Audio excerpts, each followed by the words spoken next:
ಎಲ್ರಿಗೂ ನಮಸ್ಕಾರ. ಇವತ್ತಿನ ತರಗತಿಯಲ್ಲಿ ಕನ್ನಡ ಕವಿ ಲೇಖಕರ ಪರಿಚಯ ವಿಭಾಗದಲ್ಲಿ ಕನ್ನಡದ ಸಾಹಿತಿಗಳಾದಂಥ ಡಾಕ್ಟರ್ ಗಜಾನನ ಶರ್ಮಾ ಅವರ ಬಗ್ಗೆ ತಿಳ್ಕೊಳ್ಳೋಣ. ಅದಕ್ಕಿಂತ ಮುಂಚೆ ನನ್ನ ಚಾನಲ್ನ ಪ್ರಥಮ ಬಾರಿಗೆ ನೋಡ್ತಾ ಇದ್ದರೆ ಸಬ್ಸ್ಕ್ರೈಬ್ ಮಾಡಿ, ಶೇರ್ ಮಾಡಿ, ಲೈಕ್ ಮಾಡಿ, ಎಲ್ಲೂ ಸ್ಕಿಪ್ ಮಾಡದೆ ವಿಡಿಯೋವನ್ನು ಪೂರ್ತಿಯಾಗಿ ನೋಡೋದ್ರ ಮೂಲಕ ಮಾಹಿತಿಯನ್ನು ತಿಳಿದುಕೊಳ್ಳಿ. ಈಗ ನೋಡೋಣ.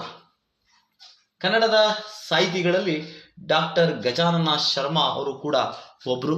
ಇವರು ಸಿನಿಮಾದ ನಟರಾಗಿ, ನಿರ್ದೇಶಕರಾಗಿ, ಕಾದಂಬರಿಕಾರರಾಗಿ, ನಾಟಕಕಾರರಾಗಿ ಕನ್ನಡವನ್ನು ಒಂದು ಸೇವೆಯನ್ನು ಮಾಡಿದ್ದಾರೆ. ಈ ಡಾಕ್ಟರ್ ಗಜಾನನ ಶರ್ಮಾ ಏನಿದ್ದಾರೆ, ಇವರ ಹುಟ್ಟಿದ ಕಾಲ 1954. ಇವರ ಜನ್ಮಸ್ಥಳ ಶಿವಮೊಗ್ಗ ಜಿಲ್ಲೆಯ ಸಾಗರದವರು. ಇವರು ಶಿವಮೊಗ್ಗ ಜಿಲ್ಲೆಯ ಸಾಗರದಲ್ಲಿ ಇವರ ಜನನ ಆಗ್ತದೆ.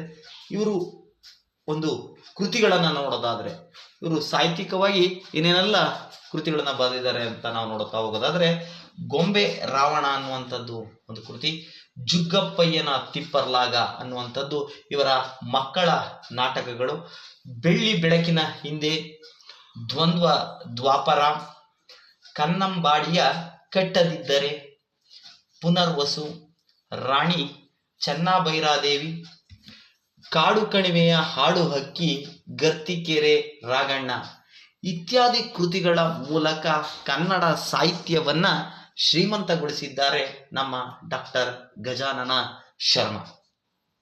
ಇವರ ಸಾಹಿತ್ಯಿಕ ಕೃಷಿಗೆ ಯಾವೆಲ್ಲ ಬಹುಮಾನಗಳು ಬಂದಿದೆ ಅಂತ ನಾವು ನೋಡ್ತಾ ಹೋಗೋದಾದ್ರೆ, ಇವರಿಗೆ ಸಾಹಿತ್ಯ ಅಕಾಡೆಮಿ ಪ್ರಶಸ್ತಿ ಬಂದಿದೆ, ನಾಟಕ ಅಕಾಡೆಮಿ ಪ್ರಶಸ್ತಿಗಳು ಇವರಿಗೆ ಬಂದಿದ್ದಾವೆ. ಇವರ ಪರಿಚಯವನ್ನ ಮತ್ತೊಮ್ಮೆ ನೋಡುವ. ಡಾಕ್ಟರ್ ಗಜಾನನ ಶರ್ಮಾ ಹುಟ್ಟಿದ ಕಾಲ 1954ರಲ್ಲಿ ಇವರ ಜನನ ಆಗ್ತದೆ.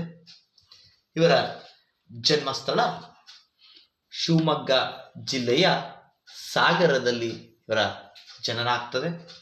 ಇವರ ಪ್ರಮುಖ ಕೃತಿಗಳು ಯಾವ್ಯಾವು ಅಂತ ನಾವು ನೋಡ್ತಾ ಹೋಗೋದಾದ್ರೆ, ಗೊಂಬೆ ರಾವಣ ಅನ್ನುವಂಥದ್ದು, ಜುಗ್ಗಪ್ಪಯ್ಯನ ತಿಪ್ಪರ್ಲಾಗ, ಬೆಳ್ಳಿ ಬೆಳಕಿನ ಹಿಂದೆ, ದ್ವಂದ್ವ ದ್ವಾಪರ, ಕನ್ನಂಬಾಡಿಯ ಕಟ್ಟದಿದ್ದರೆ, ಪುನರ್ವಸು, ರಾಣಿ ಚೆನ್ನಭೈರಾದೇವಿ, ಕಾಡು ಕಣಿವೆಯ ಹಾಡು ಹಕ್ಕಿ, ಗರ್ತಿಕೆರೆ ರಾಗಣ್ಣ ಇತ್ಯಾದಿ ಕೃತಿಗಳ ಮೂಲಕ ನಮ್ಮ ಕನ್ನಡ ಸಾಹಿತ್ಯವನ್ನ ಶ್ರೀಮಂತಗೊಳಿಸಿದ್ದಾರೆ ನಮ್ಮ ಡಾಕ್ಟರ್ ಗಜಾನನ ಶರ್ಮಾ.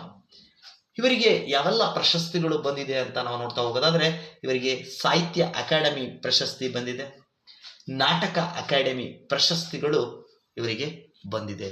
ಇದಿಷ್ಟು ಕನ್ನಡದ ಸಾಹಿತಿಗಳಾದಂಥ, ನಾಟಕಕಾರರಾದಂಥ, ಕಾದಂಬರಿಕಾರರಾದಂಥ ಡಾಕ್ಟರ್ ಗಜಾನನ ಶರ್ಮಾ ಅವರ ಪರಿಚಯ ಇದಾಗಿತ್ತು. ಮುಂದಿನ ತರಗತಿಯಲ್ಲಿ ಮತ್ತೊಬ್ಬ ಸಾಹಿತಿಯ ಪರಿಚಯದೊಂದಿಗೆ ನಿಮ್ಮೆಲ್ಲರಿಗೂ ಸಿಗ್ತಾನೆ. ಧನ್ಯವಾದ.